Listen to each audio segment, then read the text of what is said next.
Live. All right, we're live. Hello, everyone. Welcome back to another Believe in Magic Place Q&A. I'm going to be your host, Alex Borton. Today, guest hosting, we have Stuart Palm. Hey there, Stuart. Hello. How are and you? I'm pretty good, man. How are you? Great.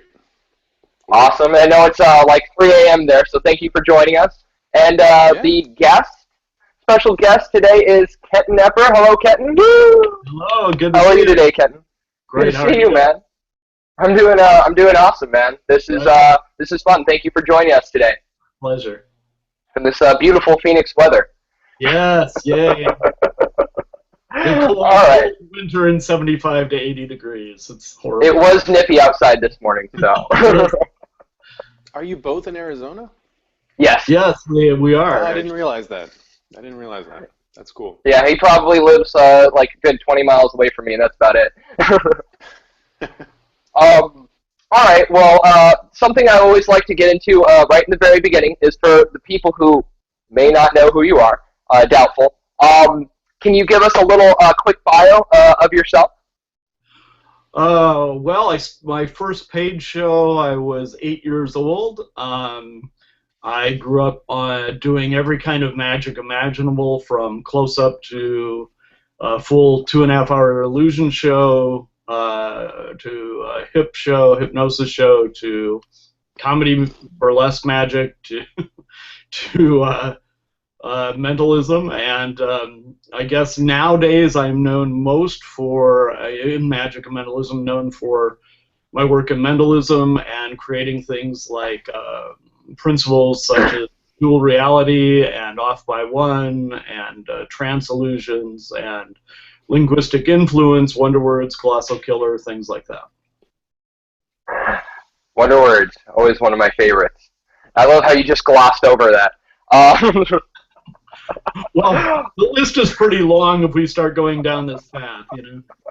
Absolutely, man. All right, well, we already have a bunch of viewers in, so let's go jump into questions right away. Siobhan Winston was wondering, do you have any magic heroes, and if so, who are they? Oh, good question, Siobhan. Well, I guess that depends on what part of which part of magic and mentalism we talk about. But I can say absolutely that when I was very young, Harlan Tarbell influenced me greatly, and the Tarbell course really became a model. So that in later years, I decided I wanted to change magic and mentalism as much as Harlan Tarbell had done, and thankfully I've done that. So that was a good hero for me to have.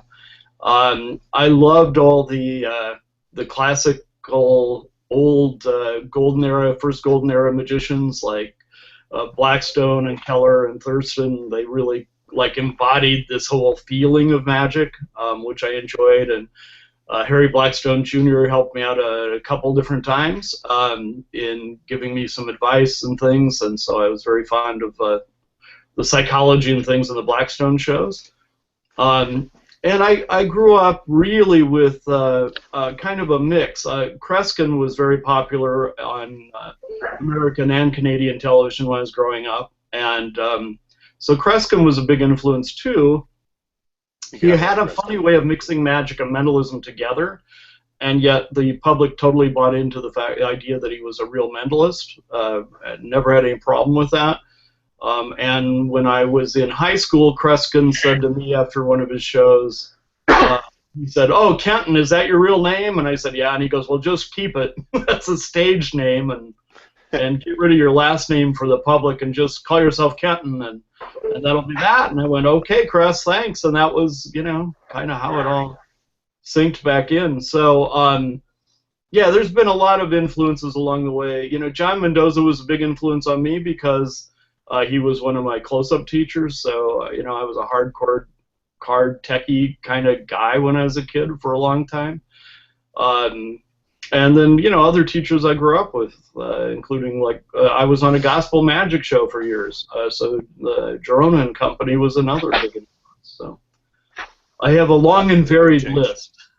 Doug, I think there's also Doug Henning probably, most of all in later years, really influenced my magic because Doug broke the mold, and a lot of people now don't understand this, but but after I moved to Phoenix, if you were a magician, you kind of had to perform in a tuxedo.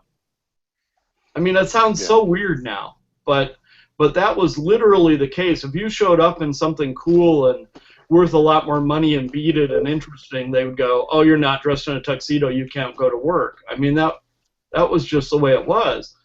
And Doug Henning was the one that said, "No, this is nonsense. Here's who I am. I'm into transcendental meditation, and I'm, kind of a flower child hippie dude, and I'm gonna have long hair and wear, tight jeans and and t-shirts with crazy crap all over it, and tough, get over it." And he really changed everything in magic and how we could dress and communicate and talk to people. And so Doug Henning certainly was a huge influence, and I'm happy to say that even though Doug knew he was kind of not long for this world, one of the things he was obsessed with in his last year was Colossal Killer and coming up with his own versions. So that was always very cool. Where do you think that magician archetype comes from? The tuxedo. Oh, your understanding of it. that whole thing really came out of the Robert Houdin school of thought of if you're rather than magic being a mystical thing and rather than magic being a cool something that's done on the streets in Paris, Houdin said, no, I'm going to do a classy theater show, and so I'm going to dress very nicely so that we attract a higher class of patron. And that was the whole idea, is look, this is very scientific and very traditional and very classy, and therefore I'm going to dress very nicely. And unfortunately that stuck for a long time, when it really had nothing to do with how anybody dressed or acted or even thought about magic. That's what we were all stuck with. And this is always true in entertainment, is somebody has to be daring enough to say, I'm not going to be about that same old whatever anymore, I'm going to be about this, and take all the heat and get belittled and everything else to make the big breakthroughs in magic mentalism or anything else. That's just how things go. It seems to me that the big change that happened, that actually we seem to, we being the community of magicians, celebrate, is the Robert Houdin concept of magician being the actor playing the part of the magician. Whereas I find it more interesting, and that's a long time ago, but it's more interesting to me what was going on before that, where magicians were healers and magicians were mystical people in robes from another place. We didn't know what it was, and they created something that we didn't understand, and they brought us into a true mystical place. And I think now people are starting to kind of try to go back to that more. Well, you bring up you're a wizard. You're not a magician. No, and that's why I can get by with almost anything. Exactly. Because I really can. But that's. Yeah, you make some really great points. First of all, the Robert Houdin quote always cracks me up, because people always say that and they cite it out of context. And, exactly. And what Robert Houdin was saying was, if you're just going to be a finger flinger, this is where that section comes from. If you're just going to be a finger flinger, then at least put on the idea of a real magician, and you're an actor playing the part of a real magician. Don't just be a finger flinger. So he was saying, even if you're doing stupid, whatever manipulation magic stuff that's just about look at me, look at me, look at my ego, you should still do it in a way that embodies the sense of real magic. It's very different from the way we go throwing that quote around. He was never saying, oh yeah, just fake it. That's not what he was about. So yeah, we kind of abuse that. I do think, if you go back to, again, going back to the first golden age of magic, Keller and Thurston and all those guys, Keller was a minister, but Keller insisted people study the occult, and he was a minister. You know? Right. And he said the reason for that is because you have to understand those kind of things if you want to get across a sense of magic and performance. You know, and if you look at the old posters, I mean, there's always all the demons, you know, all this smoke Yeah. and ghosties and all that kind of stuff. But the point was to get a sense of, to embody an atmosphere of actual magical experience. And I think that that's what we lost. We somehow, at a certain point, went into it's all about the boxes, and that's when it became it's all about the tricks, and that's when it became about ultimately evolved to I can just go on YouTube and be a magician, right? Because it's all Yeah. about the box, and not the atmosphere. And so I think that that's part of the problem. There are pockets of people, myself, some of my students, Jerome Finley and such, that that embody more than just props and tricks, and so they carry a certain kind of atmosphere with them, and they do things with suggestion that has to do with helping people evolve, feeling better, healing, you know, whatever you want to call it. I don't usually use the word healing, but helping people kind of get centered within themselves, find out what they're really about for themselves, understand themselves at a greater level, and that's a heck of a lot more powerful than and I found you 4 races. ain't I the stuff? Absolutely, But by the same absolutely. token, you could use all of those things as you teach in Wonder Words and use them while performing a 4-ace routine or a sponge ball trick or whatever. And that was, I think that's a really important thing people to understand when understanding your work and your perspective, is that you are labeled as a mentalist and you are thought of in that genre. But a lot of your teaching is how to use language and how to use audience control and communication to make a more profound experience on anything that you're doing. It could be a vanish of a coin, it doesn't matter. And that's one of the things I find most poignant. Well, I in think what, that's true that psychology, any kind of thinking about, you know, psychological influence factors, things like that, that all is part of what magic's really about. My teacher said, you don't even get to be a student of ours unless you study psychology and you study theater.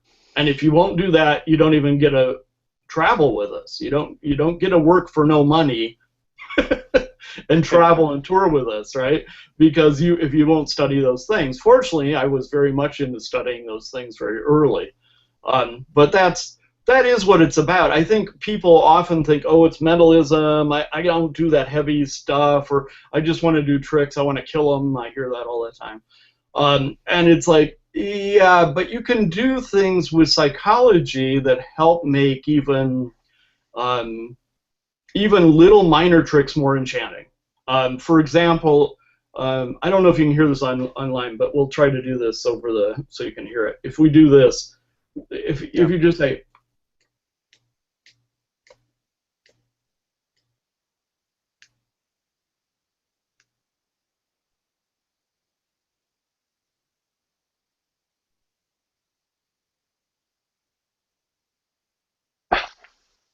it's a little more interesting, you know, than just going, I got the coin out of your ear, look, look, look. and the reason is psychology. You know, this, if you tap at a certain rate, and usually I'll do this on a table, you know, if you're close up, but if you do this and you tap at a certain rate, and as you slow down the tapping, and then you get slower, the attention all gets pulled to you. And people's system, if it's really revved up, they'll start to go into a more relaxed state. You know? for sure. So this whole thing seems really innocuous, but it's doing a lot of stuff at once. And the other thing it's doing is it's allowing me to finger palm a coin with nobody thinking about it, right? Because totally indirect way of saying my hand's empty is doing this. So when I reach for that all makes sense, you know? and it seems more interesting than just going, look, look. You know? Absolutely. I think that's what people misunderstand about psychology and influences. Right. That if you understand it the way I teach it, it's really about applying it to any kind of magic or mentalism you do. It's not strictly mentalism, and it doesn't have to be long storytelling or any of the criticism that goes around, because that's not true. I mean, I do a lot. I still do a lot of close-up magic. You know, ask McBride or Finney or I don't know, a bunch of name somebody. You know, I mean, they'll tell you I still do a lot of close-up too. I'll ask McBride when I'm in Vegas here in a couple of days. There you go. Actually, no, I absolutely agree. Something that I feel is really lost on a lot of people starting up, because there was a point in which the only way to learn magic was either through a book or through a mentor, and generally both. That was the best way to do anything, and that's not true anymore. And I think what the biggest thing that's lost in that exchange, not having those mentors directly, is, or at least for me, in my perspective, I always want to leave, in any entertainment venue, doesn't matter what I'm doing, I want to leave my audience better than I found them, in some way. And that may not be everybody's particular view on, maybe some people just want to shock people, and that's their gig, and that's cool. But to me, it seems that, like, if I'm going to have somebody who's going to pay to come see me and interact with me and whatnot, I should leave every person I meet better than when I found them. I think that kind of audience relationship is really lost. Well, I think, well, you said a couple of things there. First of all, Tarbell would have totally agreed with your your assessment of leaving people better. I have stories from friends who are around, because that were around when Tarbell was around, and they would tell me stories about he would be at a magic convention or something, and they would get early to the dealer's room, and instead of doing tricks or setting up, he would have somebody like laying on the floor doing some kind of psychological healing thing, you know, because he was trying to help somebody. That's, you know. Tarbell was a unique guy in that he embodied the idea of psychology and philosophy. He certainly understood advertising. That's, you know, what he did. He also understood deeper notions, and part of why I liked Tarbell so much was he talked about the history of magic. He talked about where magic came from, and that it kind of split off from a spiritual tradition into two kinds of magic. One was a higher form of magic, and the other, which was the devious form of magic to try to enslave people, and that's where performance magic comes from. You know? It also comes from, it actually also comes from ancient teachings of when the big secrets to mystery schools couldn't be spoken of.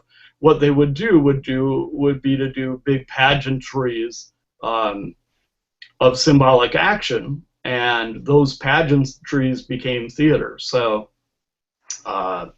all theater and magic actually comes from a more mystical background. Of saying that doesn't mean you have to believe in things I believe or anything else. And I think this is another debate that happens a lot is people think, oh, I'm not going to read this or I'm not going to learn about that because that means I have to believe in this or that. Never is that really the case. The point is to open your mind and consider lots of different unique possibilities and then decide which ones fit you best. That's all. And to say I don't want to listen to any of that, I'm not, nah. It's like, okay, fine, but that's, you know, you're always going to be at a really low level if you do that. You're always going to be in your box. You're going to be in your box, and yeah, and even worse than a box, you're going to be like in a real cage. I mean, because you can never get out of it, you can never expand, and that's not what it's about. Look, I have friends of mine who are, you know, pretty well-known spiritual teachers, and I have friends of mine who are very well-known atheists. That's just the truth, you know, and we all love each other and get along fine. So, you know, you gotta be able to open your mind up and look at other possibilities.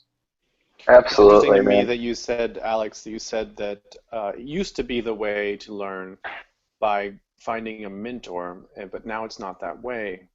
Whereas I have to, Not as much that way. yeah, well, I think today it's the easier than it ever was to actually learn from whatever mentor it is that you see as your best mentor, because we have these connections all over the world. We can have a video chat. You can have a mentor relationship with just about anybody who's open to it. Um, and I don't see why people don't. People will go and watch. Maybe I think maybe it's to do with the fact that YouTube videos are free. That's Yeah, what's that's holding absolutely the what young it's. generation. Yeah.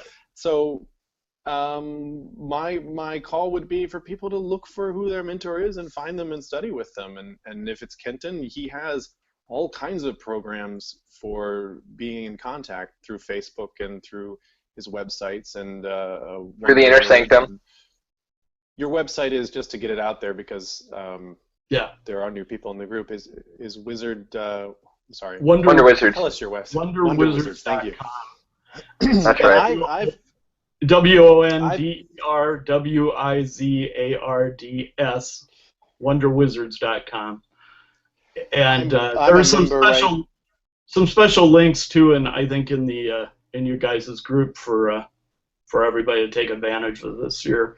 But the Inner Sanctum is really created just so that people who are sincere students, whether they have little time or a lot of time, can all get together and learn stuff from me on a really deep level, and that's about the kind of things we're talking about, everything from psychology to philosophy to, really big The Kabbalion.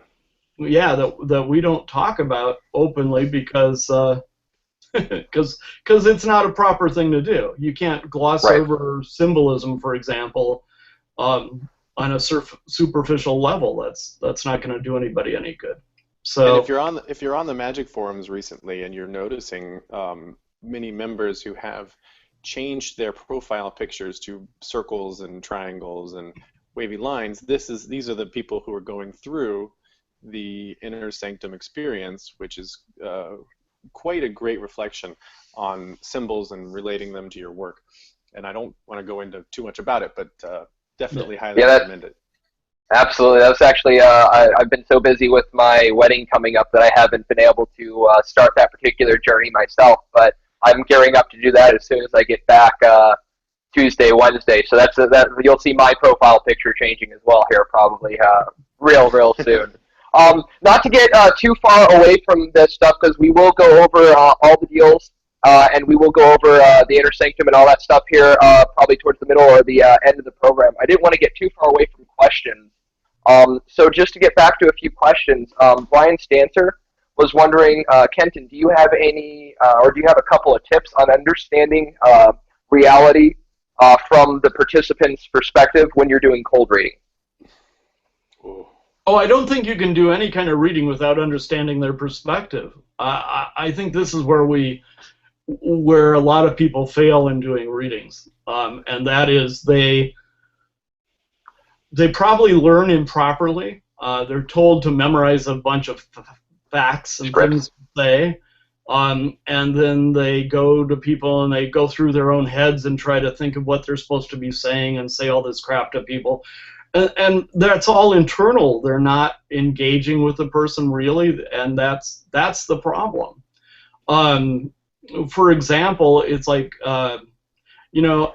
Alex, right now, you're at that point in your life where it's like two things are kind of coming together and joining together, and you have a support system in the middle of everything, but you're really coming together, getting a focus in your life. Mm-hmm.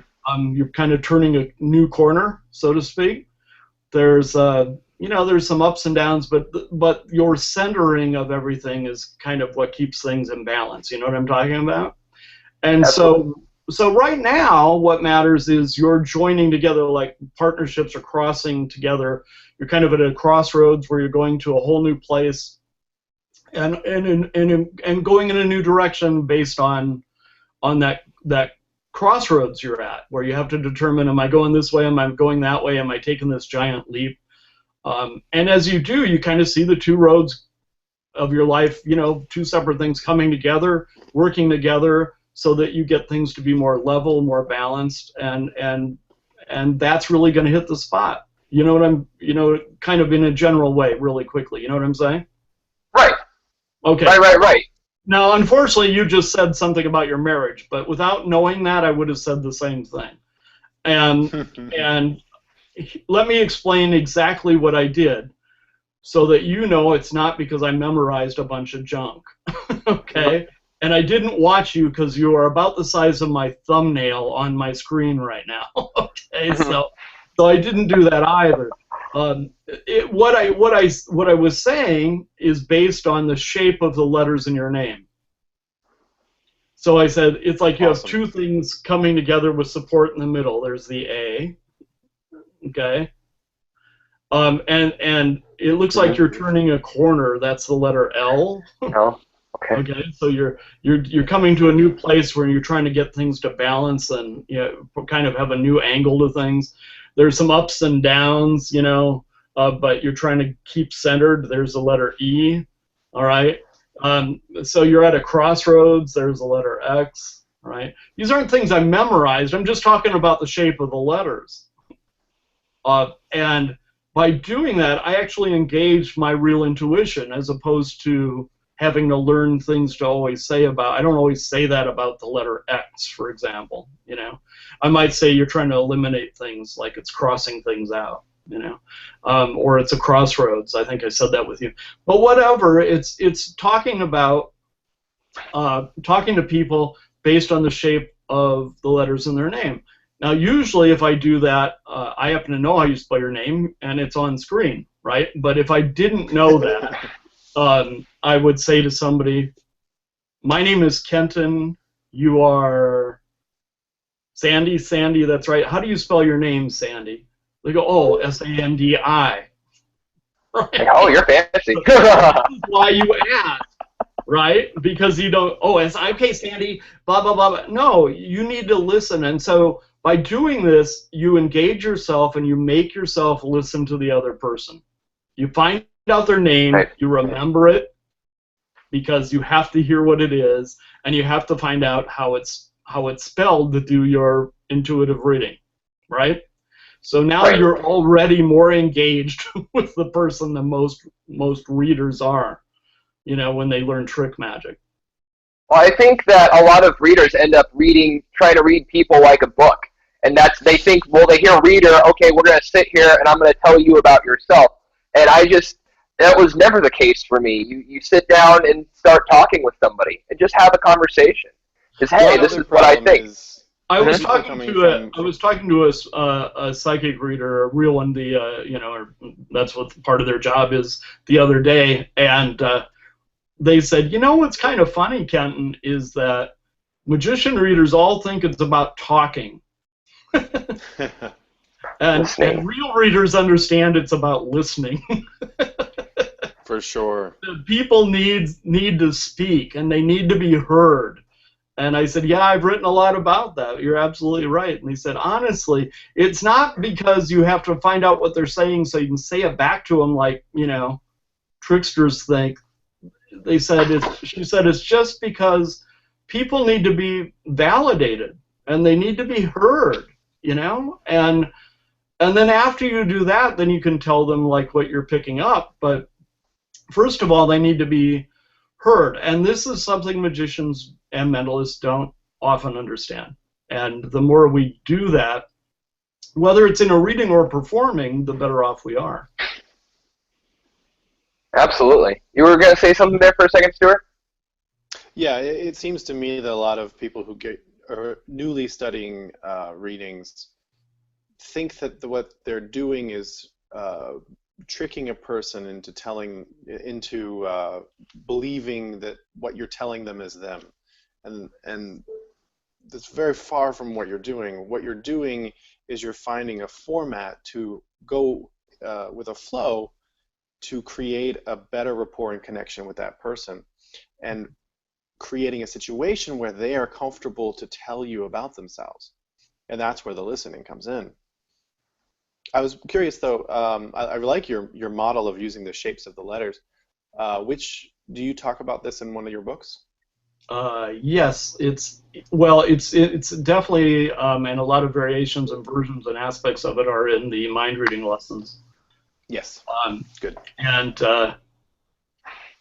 let's see, I also think there was a compilation of the mind reading lessons called Thought Implantation that has some of it in there. Or no, I take that back. It's in Personality Readings for Performers. So. And you have a special on the mind reading lessons right now. Oh yeah, for big Christmas time. Or something, right? Yeah, big time for the holidays. They're usually if you buy all the set of mind reading lessons, it's like $350 US. And the special we have on right now, I think is, I don't even know. I think it's $150 or $125. It's really 125. Yeah, it's really 125. So it's I love it's the a real premise of the score. mind This is readings. the time to get it because we're not going to do that again. I'll tell you that. Right. Yeah. You go into a bit of the mind readings lessons in your Penguin lecture, I think. Mhm.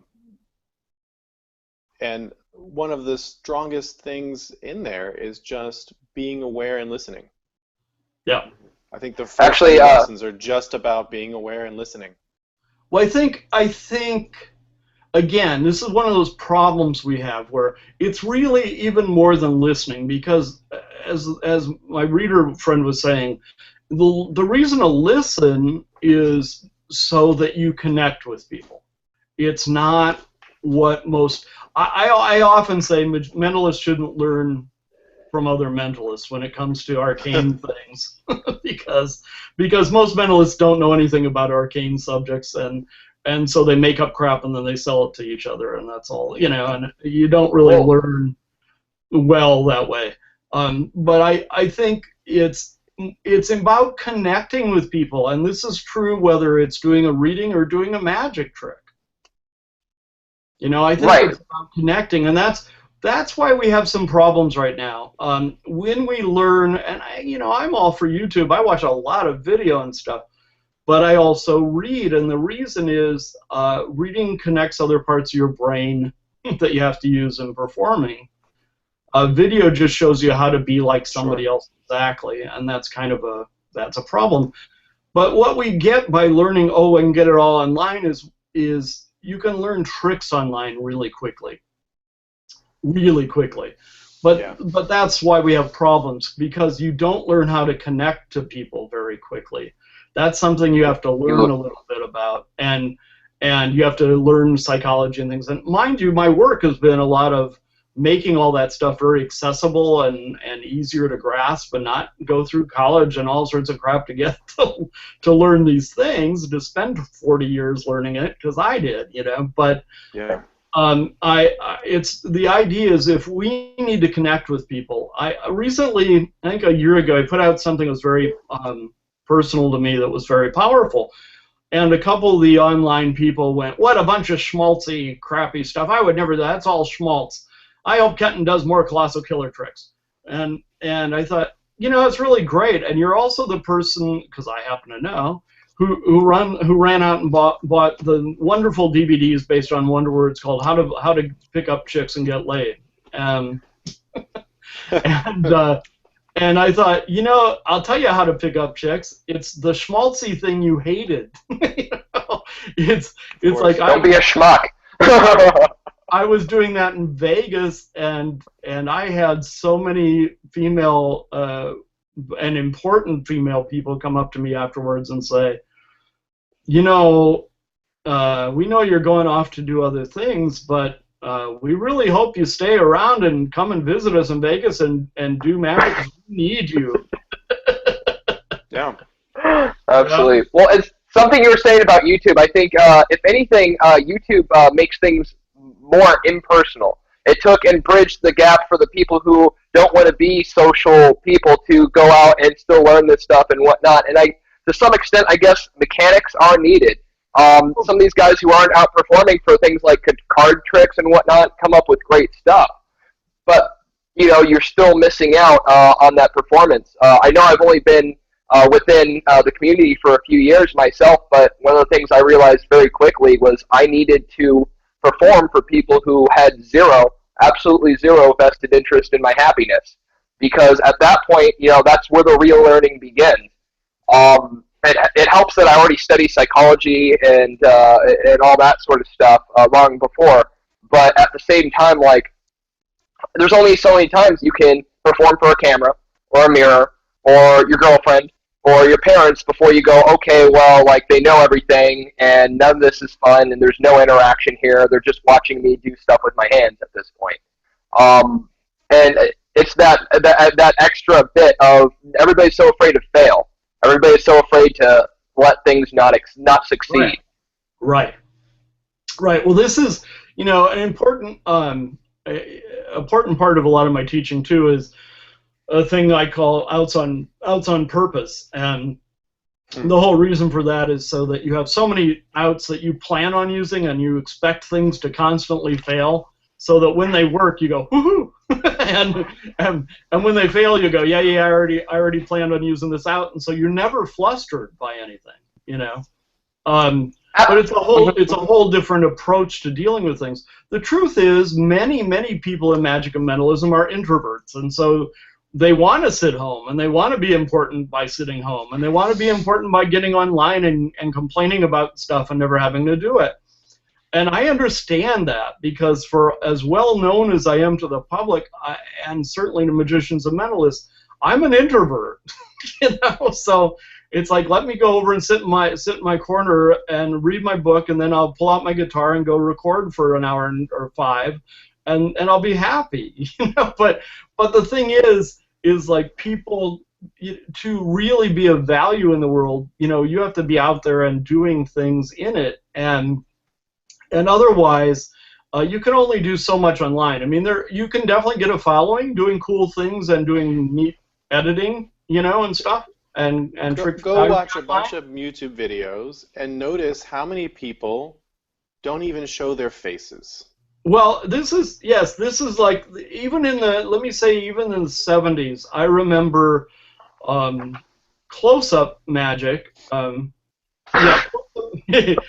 magic, and including some of my famous mentors. Close-up magic, when they take pictures of close-up magicians, or they use video screens in later years, all the pictures of them look like this.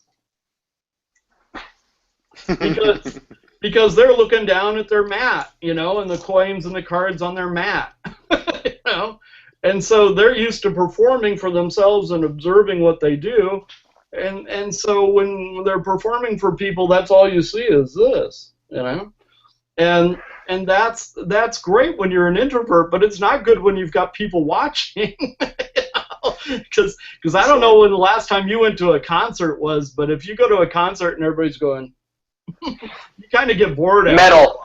After a while, That's metal. I've been you can do concerts like that. but you're still reacting, right? You can't just sit there and do this. You got to at least bob your head, man. Well, these days you go see a DJ, you kind of do see that. Well, that's a lot of. But again, you have everybody around you who's moving. You know what I mean? You don't have. Yeah. That's the experience. The experience then is a whole nother thing, and it's not simply if everybody in the crowd is just going yeah wow. It's like, yeah, I can be home. I don't need to come see your ass. There's no right? connection. So there's no connection, and that's the difference. So I think, and really, I think it was Larry Haas a few years ago when he was talking about the various philosophers of magic, and when he was defining the philosophers of magic and what their philosophies were, I thought, I have no idea what he's going to say about me, and he defined my philosophy as deep connection, and I think that that's probably true.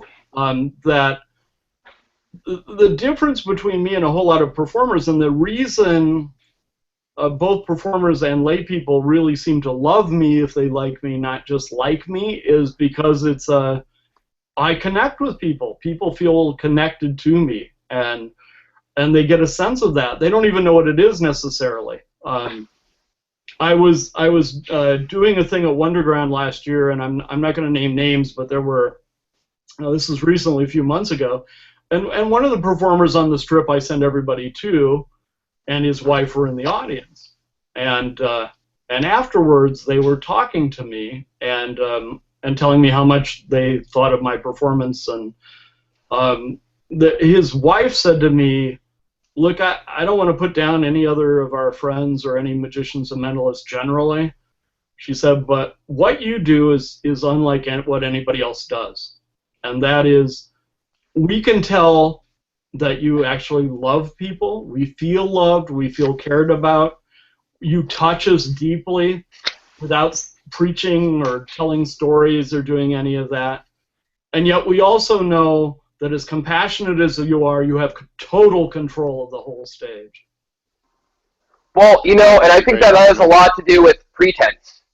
How you think about how you're going into the entire thing, how you really live your life in general, and that because it's earnest, it comes straight across as that's how it is, without having to say anything, just by moving, just by speaking. That's what it is. I mean, I always describe it in kind of a Sufi way of it's about having an atmosphere. You carry an atmosphere, but it's not something that you put on like a coat.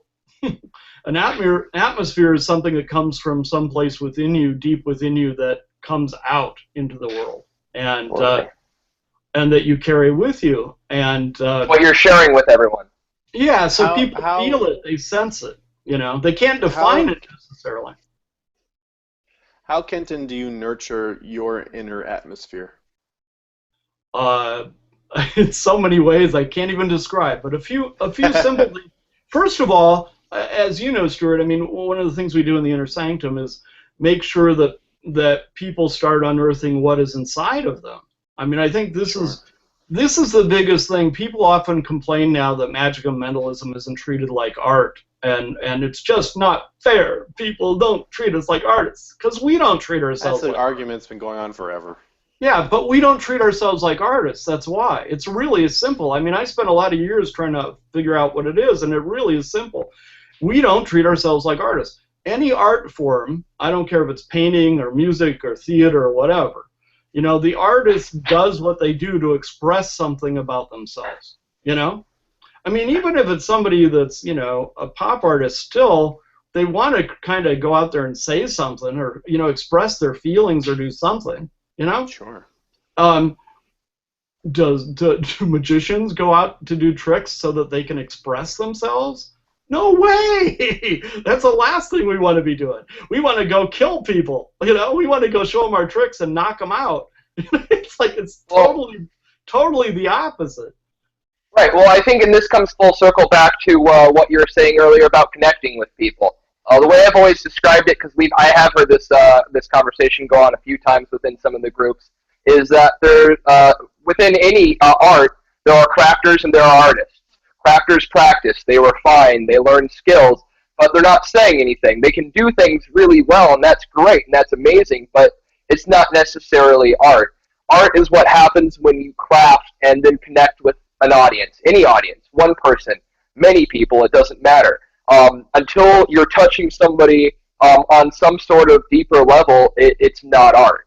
It just exists.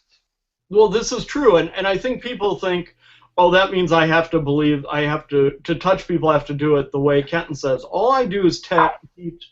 I just teach tools, principles, and techniques. How you apply those to express yourself is totally up to you. Penn and Teller and I, philosophically, on our own personal life, radically disagree with each other. But in performance, we don't. And that is because even if we personally disagree with each other, I'll speak for myself. Penn and Teller are artists. Why? Because they're saying and they're preaching what they believe, which is not to believe in anything. But it's still not even magic. Even that is now. Hey, I'm going to show you a trick and it works with a string, but I'm gonna fool with you. And it's a beautiful trick. So it's a beautiful trick. And they're saying what they mean to say, right? This is their view of the world. And as artists, they give their view of the world. Well, that's art, Now, that doesn't mean you have to agree with them. You may not, I don't listen to every kind of music. I listen to lots, but it doesn't mean every single band or every single DJ I like. Right? So I don't like every single painting that ever exists. right? So your job as an artist is to express your own unique thing. Mine, I guess, essentially comes out as being a wizard, and there are many levels and many meanings to that, and that's fine by me. That's great. Sure. But that's me. I don't have to dress up in a pointy hat to be a wizard. and You so just need a beard. right, you need the beard. Yeah. The beard helps.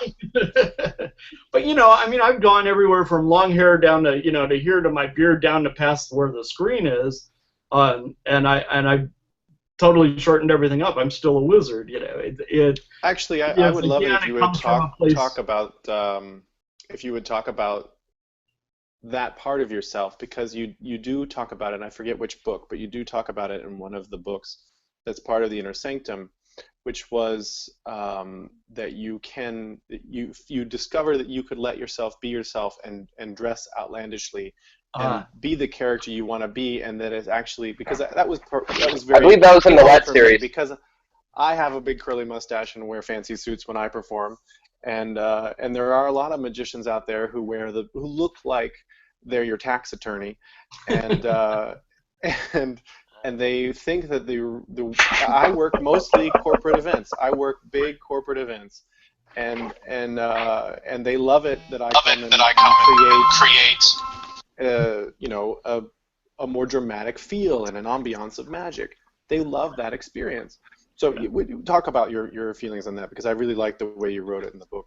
Well, to me, again, it's all an inside job first. Everything goes from the inside out.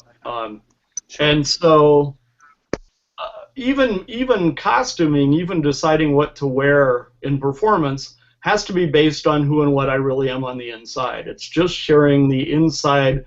This is what artists do, and I will get back to the point in a minute, but I think this is really important. Artists are people who share their insides with the public. That's pretty scary stuff for a lot of people, but that's what real artists do.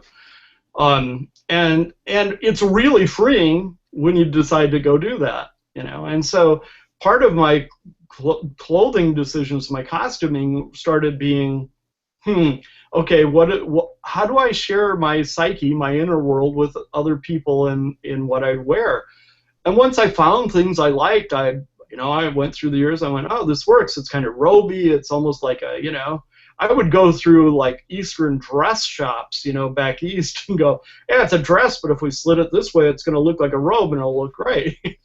Yeah. And I'd wear lots of flowy things, and yeah, some of that was inspired by artists that inspired me that were not in magic, not in trick magic, and but it was also, this is good representation of who I'm about. And I had people come up to me. I thought, for some guys, this is going to be a little threatening. They're going to, that's not very masculine. That's kind of weird looking crap. Sure. And so I had a couple really big masculine guys on a couple occasions early on come up to me and go, hey, I liked your show. And they look around them like this and they go, I really like how you dress too. I wish I could get by with that. Sure, yeah. And I went, God, so even that was a cathartic moment for lots of people in my audience, that by being true to who I was, I found lots of people were allowed to think about who they really were and think about how they might be able to be more of who they were outwardly, Well said. Yeah. Well, absolutely. I don't want to get too far away from some of these questions. Yeah. So I'll get back into a couple more of them. Andy Hopper had a couple of things he had said. First of all, he had said something about being upset with me and Kenton because I guess it is snowing in New York. So sorry, Andy. That being said, he was talking. First, he said, "Talking versus listening. Great advice for reading and for life." And I think that's an important distinction, not just in readings, but like in life in general. Like listening is so important, and people just overlook it. John Barr, though, was saying, "Has Kenton seen Max Howard's lecture on theatrical magic, and what are his thoughts?" Yes, Max. Actually, Max and Diane and I all got to work at Magic of Meaning a couple years ago together. It was just Diane's birthday yesterday, in fact. Max and I had long talks at dinner one night, had a lot of laughs, Max, Diane, and I, and Larry Haas and his wonderful wife, Margie. And of course, we agree because we understand that the character, quote unquote, whatever our character is, has to come from some place within us, and that has to be embodied to be real. The problem we have with many people performing magic and mentalism now is it's not coming from any real place. So, Max really had to relate to his character, even though that wasn't who he was, it was somebody else on history. But, he had to really understand, well, how am I like this, and how am I different from that, and how can I relate to this person? And you hear actors say that all the time. I had to figure out what I like about this person and how I am like that person to be able to do that character, or otherwise I can't do the character. Because if I hate the character, there's no way I'm going to embody it. So it always comes back to that. I think we think too often about the theatricality of magic as being something phony that you do, and that is not what Max and Diane do. That's not what I do, and that's not what real artists generally do. Sure. And actually there are a few that do. There are a few, and they sound like this. And if you like that, hooray! And for my next dead relative, it's a basic premise also in sales technique. If you want to sell something, you got to find what you like about it to sell it. Otherwise, you sound like a salesman. Yes. And that's the character you just did. Yeah, that's right. Well, and unfortunately, that character comes from is a combination of a couple different magical performers I actually know. And I can't recognize them in there, so I won't say anything, but I know who you're talking about. I'll never name names, but yeah. Doesn't work for me. I know I can't sit in that audience for more than a couple minutes. That's right. I just can't. Well, and I agree with what you were saying about something I was talking to a lot of because we've had urban shamanism. We had an urban shamanism lecture recently. Been talking a lot with Craig Browning, obviously Stuart, Art Vanderlei, a few of the other guys, and it was less about deception and more about helping.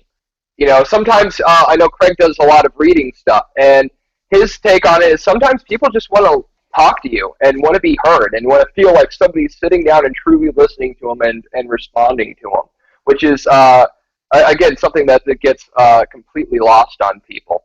But what was that?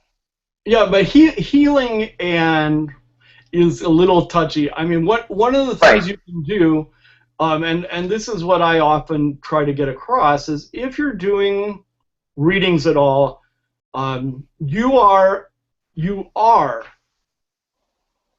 being a suggestionist. You are putting suggestions and sinking them deep into somebody's mind. It's what you do.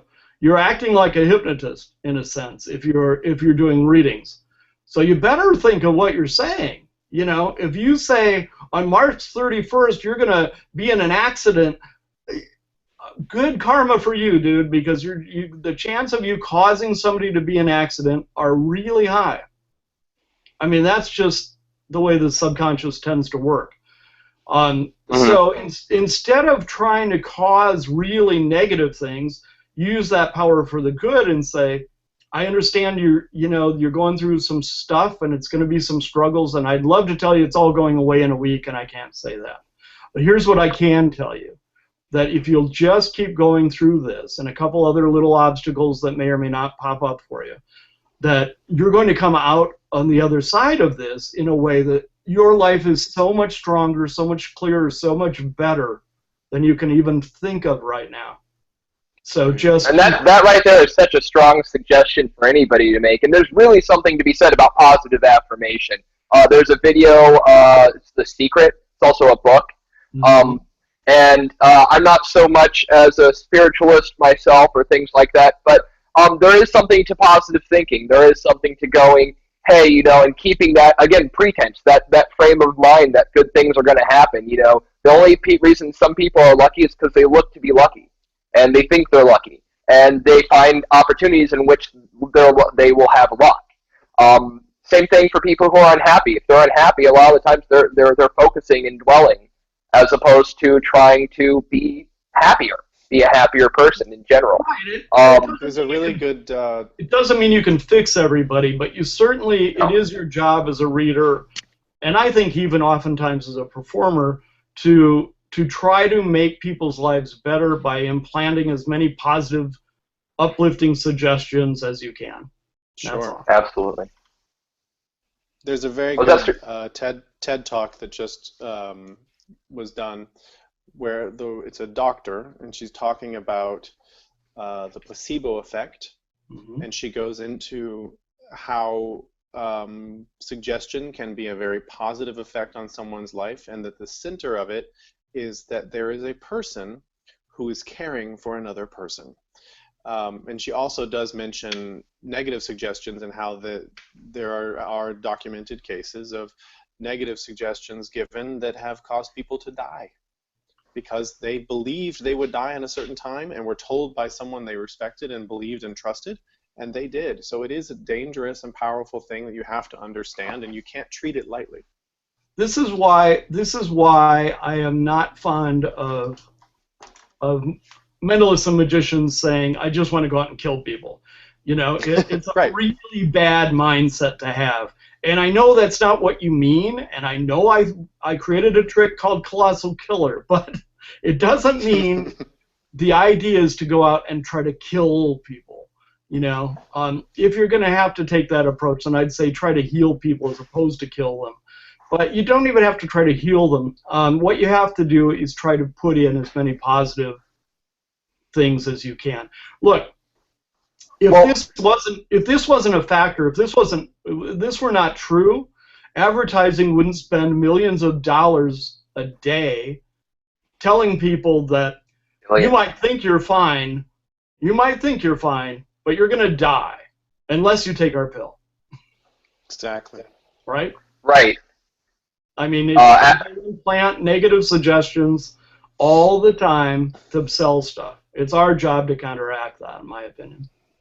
Right, and I think that when you talk about saying you want to go out and kill an audience, you're talking about doing something to an audience, and it's taking your spectator, your audience, almost out of the equation. I'm going to do something to them as opposed to doing something with them, and I think that particular mindset, though you're not meaning it that way, when you say that, it makes it very real, and especially once you say it out loud. There's something to actually physically saying something that puts it into the world. But I think that's a whole philosophical question thing that we would probably talk on hours for. Yes. I wanted to get back to another couple of questions. Carl Perez was wondering, Kenton, I was wondering, do you have any advice for somebody new and how they might want to join? Any advice on as they come into the community? I know Carl Perez is somewhat green to the industry, only a few months in, so take that into consideration. Yeah, it's a really good question. I'm not sure if I'm the best person to answer that anymore. Okay. The basics are this, and I'll tell you what my teachers said to me, which is just learn get a couple books and learn the basics first. And we know that's not sexy, but do that first. Because once you have that's important. Some of the basics down, you can do anything else. And so learn the basics first. And I would say do that. If you're looking at going from magic to mentalism, or whatever, then get things like, the Jinx, and Corinda's 13 Steps. And again, I know some of that seems old, but you'll learn the basics and start thinking about some stuff that way. And then after that, go add on some of Cassidy's stuff and some of my stuff, and you'll be well on your way. But It's hard to build a house without a foundation, so always start with the basics, learn the basics, and after that, all before you can run. yeah, after that, then I mean, go look at like maybe Easy Mental Marvels or something like that of mine, and you'll start being able to segue, from simple stuff into kind of cool combinations of mentalism and reading. Well, I'm glad you said symbol. Go for it. Go for it, Asked if you can give a basic definition of cold reading. No, because I don't do cold reading. Good. Because I mean, when I created Completely Cold, the reason we used that title was I wanted people to understand you could do readings with absolutely nothing and without memorizing stuff, and you could do it instantly. So, but cold readings, I think, it conjures a very bad thought that doing readings with people should be cold. Sure. It's kind of the opposite of what they should be. So I think readings should be warm and connecting and not cold. I think what people usually mean by saying cold readings is you don't know anything. I don't need anything. I don't know any information, and I'm still going to do a reading. Well, yeah, but that's not even true. Because as soon as somebody walks into you and you see them, that you start noticing. You start noticing the way they walk, the way they're dressed, the way they speak. You're not cold anymore once you get those. My argument has long been any performer does readings. If you interact with anybody, you do a reading. You can't live your daily life without doing a reading. You see people and you go, I wouldn't trust that guy when you walk by them. You go, oh, that person looks fun. You do readings every day of your life. And I have once said that rather than thinking that readings are something unusual you have to learn and memorize, to just consider you do readings every day of your life. And the only difference is that you're going to speak readings out loud. That's to be a reader. You're just doing what you already do, and you just say it out loud. You just try to make it quite as crass. So if you see somebody go, "Yeah, this guy's a jerk," you probably aren't going to do a reading by saying you're a jerk. You might say to somebody, people often perceive you as being kind of aloof or being like mean to them or whatever, but I know that deep inside you're not really trying to do that, right? I just had a thought on when you were saying that readings are doing readings on people is basically telling your opinion with tact. Yeah. That's beautiful. And I had one example I had of this some years ago was I was working in Vegas and a bunch of my peers were around, and the next day they went, "Wow, you just picked the perfect person for Time Machine. That was just absolutely the perfect person. How lucky you are." And I went, "It wasn't luck. I was sitting around the room reading people."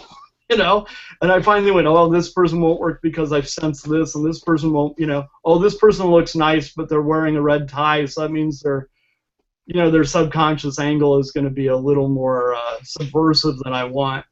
And so I did readings until I found somebody that fit all the things in my head, and I went, there we go, and that's why they were the perfect person. So people create their own luck. To help you on stage or in a even close-up, to help you with a trick.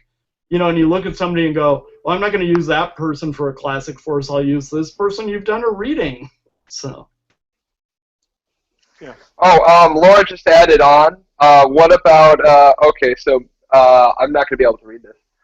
ONE, one acromancy? Is that right? I don't know what she's trying to say. I don't know what she's trying to say. I think she messed up the. I think she messed up how she I think wrote it's a typo. that. So, let her write it again. Write it in again, Lauren. We'll get back to that. Stuart actually. Or no, not Stuart. I'm sorry, Andy Hopper. Sorry, all the symbols look the same. This is your fault, Stuart. Yeah.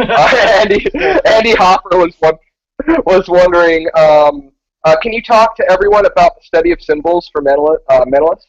And remind me of the name of that book on symbols that you traded at the Magic and Meaning conference. No, we can talk about that in the inner sanctum. Okay, so that's Inner Sanctum stuff. All right. Actually, speaking of Inner Sanctum stuff, Pablo Mir is here. Hello, Pablo. Hey, Pablo. He was wondering, first he goes, hey, Kenton, first of all, thanks for all of your support, mentorship, ideas, and private conversations. My question is, what's the most valuable aspect of our Inner Sanctum? I really think it's going through all my material in a step-by-step way, so that in the way that I intended it, and so it's as close to getting like one-on-one constant training for me as you can possibly get, and then I think after that is the wonderful interactions we have, not only with me but with the you guys do with each other, that really helps support and give kind of new experiences where everybody can combine all their experience together. I think those are incredible factors. Okay, it was dream interpretation was what she meant. Oh, dream interpretation. Dream interpretation again comes down to understanding symbols at a really deep level. But as Carl Jung was very fond of saying, it's more important to say to somebody when it comes to dreams, what does that dream mean to you? Yeah. And that's, then you can maybe help them sort out some of the dream meaning if you understand symbols at a really deep level. That is not found in books on dream symbolism by mentalists, by the way. You have to study Jungian psychology, and I know most people don't want to do that. So dream symbolism is, if you understand symbols at a deep level, and I am working with Inner Sanctum members on symbolism, and might get some of that out there to the wider community soon, you can apply some of those symbols to somebody who's going through, wants to know about dreams. And I certainly do that with friends, but I have a lot of training that's not just magic and mentalism. So, right. First and foremost, it should be, tell me what the dream means to you. What did it feel like to you? Tell me more, basically. Yeah, absolutely. And when they're telling you about the dream, they're going to be explaining things and having emotions, and you can kind of glean information that way as well. It really is the psyche speaking to the person, and so your outer understanding of what that is kind of superficial, and you can help them untangle things, or like I say, give them hints of, well, a key has to do with unlocking things, unlocking potential, opening doors that are closed, but it also could mean closing things that you need to close boundaries, or you need to go in a new direction, and so you're opening up something within yourself that you haven't opened, and so you can only speak about what the symbol means generally until they go, no, this wasn't about opening things, this is about I needed protection.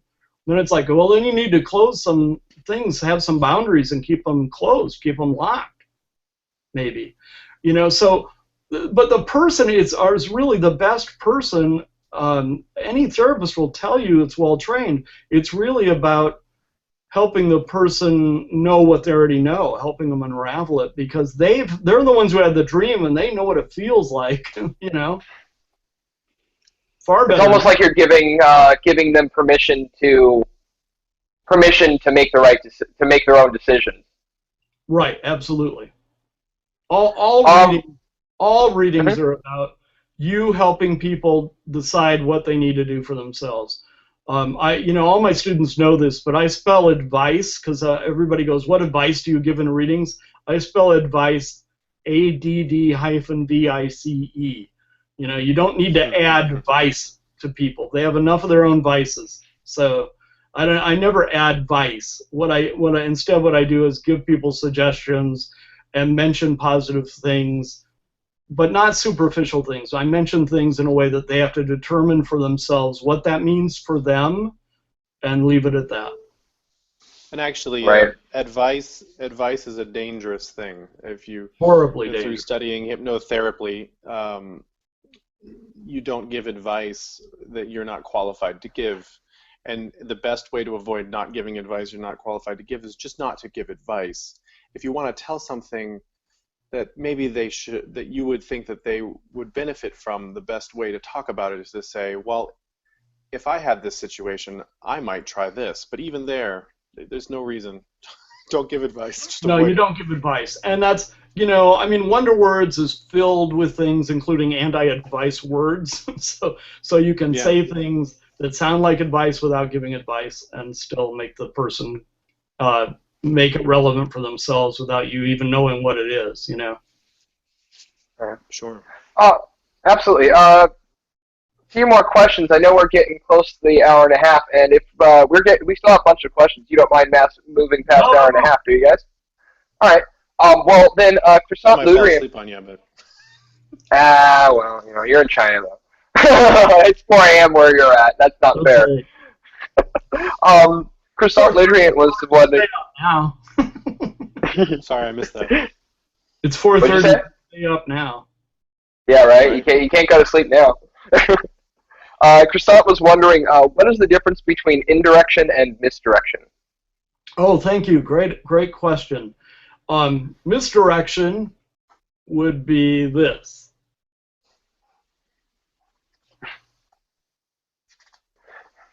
Right? Look over here so you don't look over there. That's misdirecting. Daryl Fitzke, who a lot of you people will now say who, but that, again, something Daryl that Fitzke, you yeah. probably should look at. But Daryl Fitzke, said misdirection's a horrible word. It's just wrong. It's a horrible term because it's not true. You don't misdirect things. You just change the direction of the attention, which is true. Indirection isn't like that. Indirection is more, how do I say this? That was it. Do you see it? Right? What does that say? My hand's empty. That's indirection. Okay?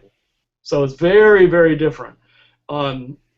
Indirection, another indirection would be like, I know I got one in here somewhere. Okay. Good. Right? Which says what? I have one card in the box, right? Not I have a deck in the box. So Yeah.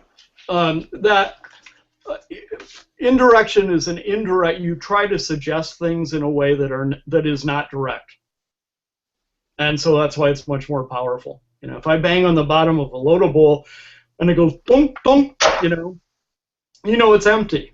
If I bang on that same thing again and it goes doo doo, oh, it's filled. That's indirection. So, that indirection is very different than misdirection. You just try to indirectly hint at things as opposed to directly try to change attention. All right. I really like that. That was actually something, and now this may just be kind of something cheeky, but something Morgan Strebler was talking to me about. Indirection towards magicians. Taking, and obviously, if I go like that, right? But to magicians, you can go like this, right? And now it's actually in the hand. Like, I don't have to apply anything. That's not really indirection. That's. Mm-hmm. Yeah, that's more like directed attention, which is different. Okay. Indirection is suggesting something not in any direct way at all. So it's just kind of, I wrote a whole thing on it because it's important. Get the book. But doing this is like, well, the attention is, I'm not trying to get your attention off my hand. You know what I'm saying? I'm not trying to. Which book is it in? It's that I'm doing this, which is always stroking his beard, right? I'm indirectly saying my hand's empty, but I'm not doing anything to show my hand empty. Yeah. Like using a wand. Oh, well, again, I mean, no, because a wand would be, this is like, I mean, yes, that's indirection in that I'm holding the wand, so my hand must be empty. But you know, if you're doing this with the wand, then that's misdirection, right? Right. Right. That's No, I meant by holding the wand. yeah, with right. the same hand Oh. you're holding the ball. Yeah. Okay, so then, well, Yeah, what then I was going to ask was let's do something with this big card for a minute. Is that okay?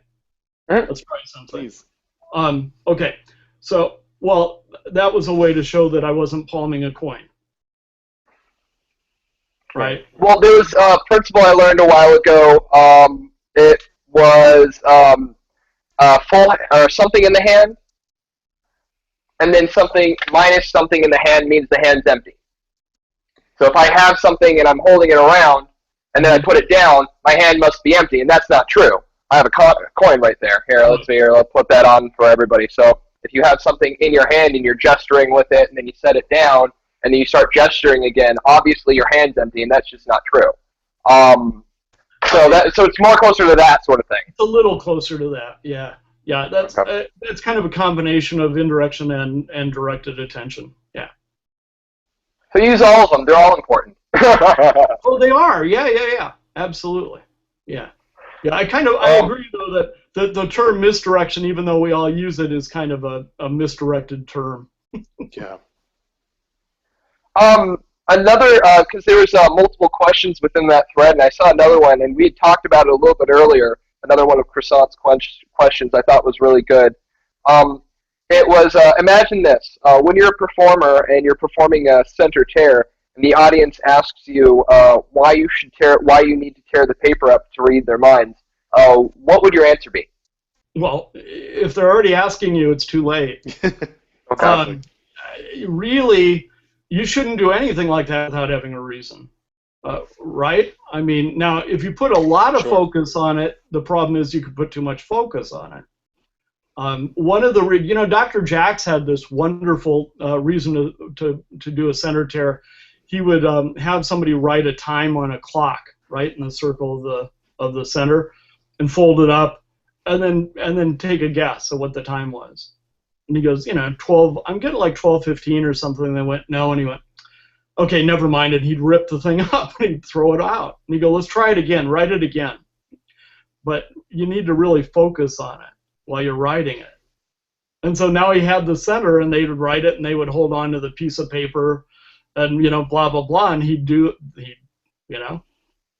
he'd. That's a great way to fail first. I like that. I like false fails. Yeah. They work so well. No, I said many years ago, I started teaching that, decades ago, that one of the things you can do is say, okay, you have all this energy about that. Now we need to release the energy.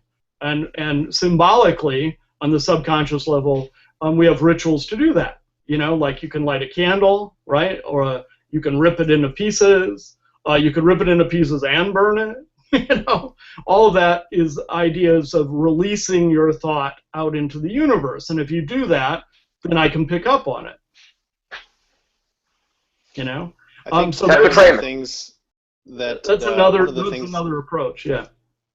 Sorry, I think I have a lag, and I get. It's okay. My timing is different on the other side of the planet here. Yes. If you're in China. I think one of the things that a lot of people who are newer to our form of performance are missing is that with any magic, with any mentalism, with any performance, you need to find the motivation behind everything you do. And this is one of the reasons why we script things. It's because if you don't, you will miss occasionally something that doesn't have any motivation, and you're just doing a move for no reason. And so the audience will see that. It will stick out like a sore thumb, this unmotivated action. So if someone says, just like this question asked, why are you tearing that up? You haven't motivated the tear. You just have to figure out what's the way to do that. Well, yes, exactly right, Stuart. And also, I know the scripting thing scares people, but again, let's go back to the very, very beginning of just saying, what am I about?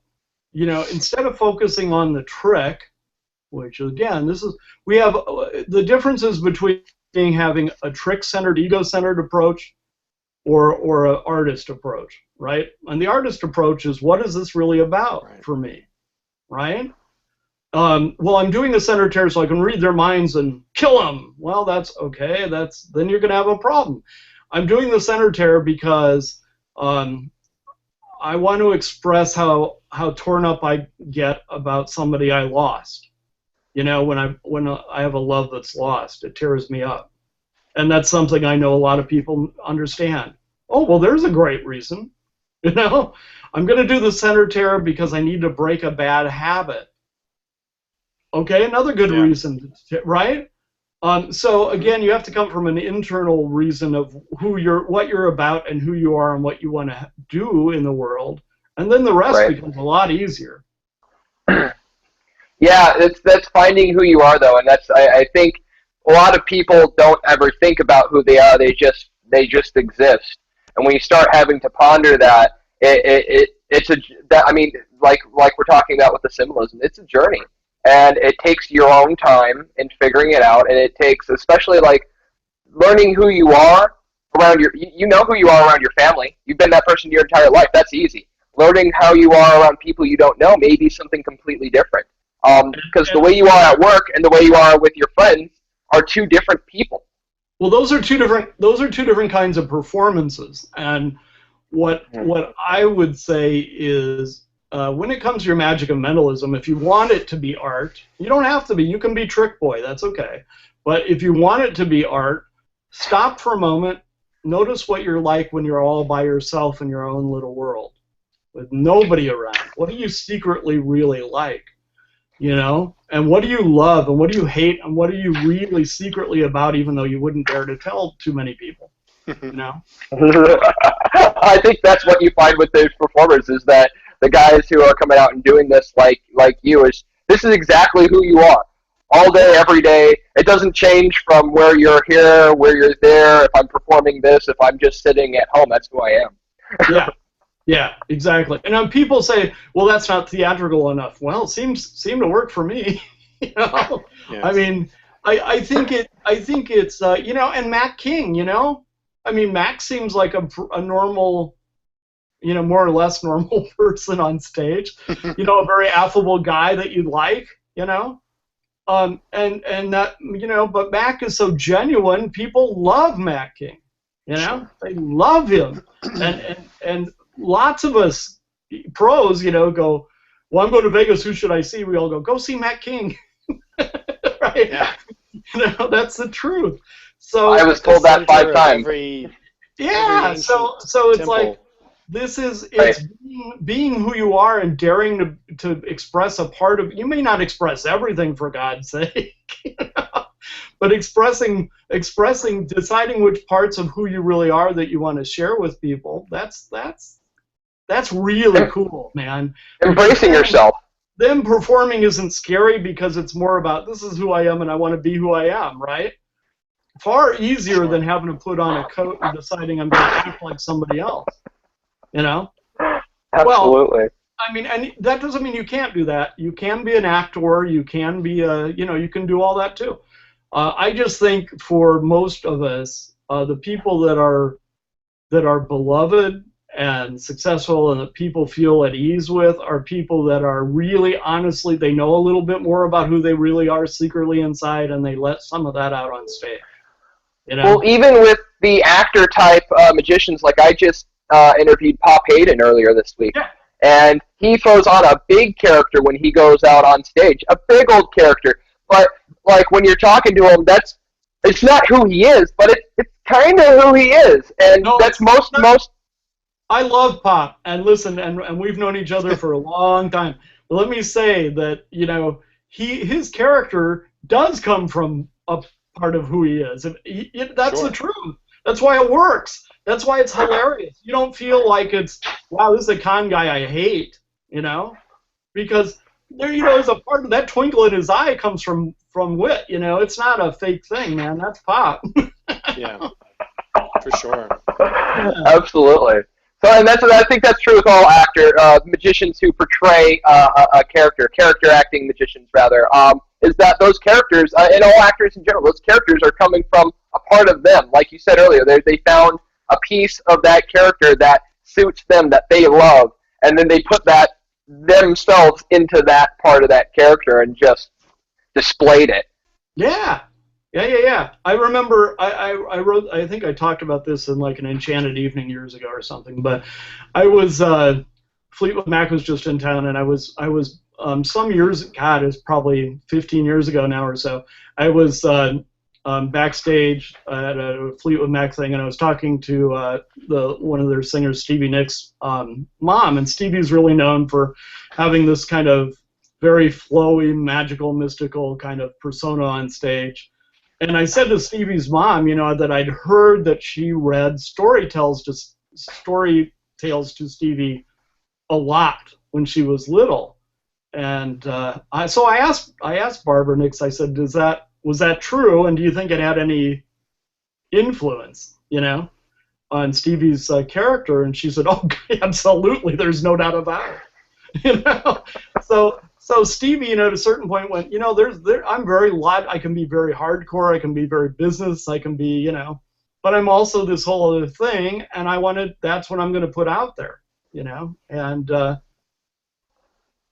only regret she's ever had about that is sometimes she wishes she, from her own words, she said, I wish I was sometimes that little person that everybody thinks I am, so that I could actually grant wishes and, heal things up all the time. But it's great that people relate to that, and tons. I mean, Stevie's fans are jeez, they are rabid. They are obsessive. So again, I think it's important. You may think, well, nobody's going to think I'm that cool if I act like Darren Brown or David Blaine. I'm going to be cool like them. But both those people are people that have decided who they are and what they're about, and are just going to be that. And when you find out even a little bit of who you are and start letting it out, you realize you're a lot more comfortable, and that you will have a certain group of people that love you. There's other people who hate you, but that's always going to be true. So absolutely.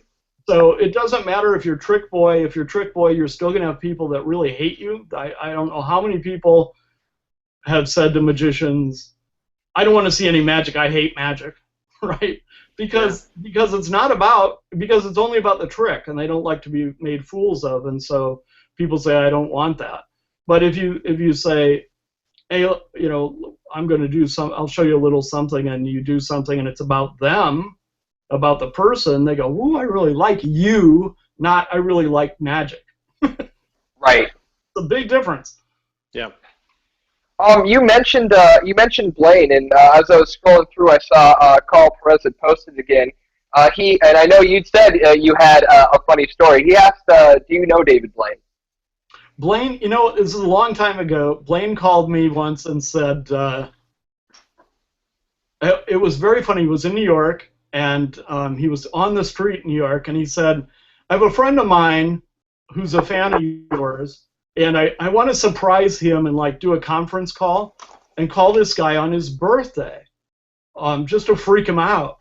So would you mind, Kenton, if I called on this such and such a date and call this friend of mine, Rick, and then put you on the line and wish him a happy birthday? That'd be really cool. I said, yeah, sure. He goes, do you know Rick Rubin at all? And I went, no. And he goes, okay, well, yeah, so that's what we'll do. So I'll call you in a week. And I went, okay, cool. So he calls in a week, and he goes, hey, Kenton, are you on the line? And I went, yeah. He said, okay, well, hey, Rick, this is Kenton Knepper, And Rick goes, oh, cool, how you doing? This is great. And we talked for a little while.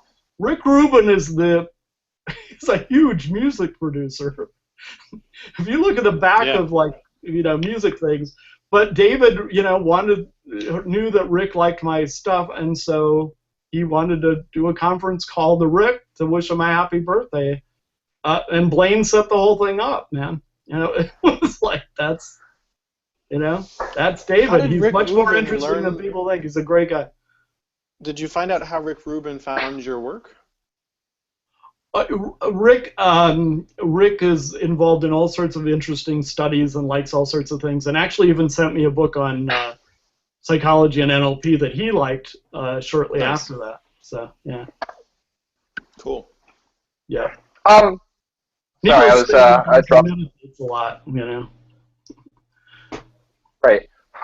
Sorry, I dropped something. I'm back. You know, and it's funny how fans can be, whether it's actors or anything. Like you can be a great, you know, such and such this, and still be a fan of the little guy over here. And so often that's lost on people. Well, I think, you know, it would surprise people how many fans we are of each other. You know, I think that's a lot more common than people think. You know, again, I remember Stevie Nicks one year saying that she thought she was all excited because somebody showed up in the studio in L.A.